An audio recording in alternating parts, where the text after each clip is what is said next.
নমস্কার বন্ধুরা, আজ দুপুরে মেনুটা ভাবলাম তোমাদের সাথে শেয়ার করি। তাই দেখো আমি আজকে কী কী রান্না করেছি। আমি বেগুন ভাজা করেছি।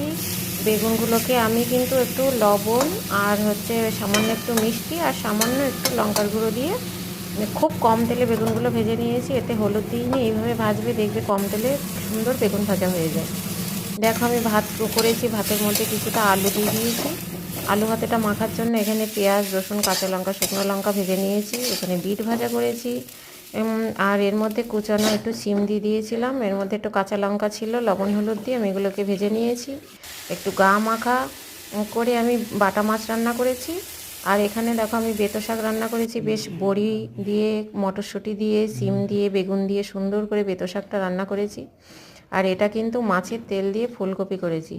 এর মধ্যে একটু লেবু চিপে নিয়ে তোমরা এইভাবে করে খেয়ে দেখবে, খুব সুন্দর লাগে। যে আলু ভাতেটা আমি করেছিলাম সেটা মেখে সেটা দিয়েও ভাত খাচ্ছি। বাটা মাছের ঝালটা তো অপূর্ব হয়েছিল। তোমরা এইভাবে করে দেখো, খুবই ভালো লাগে।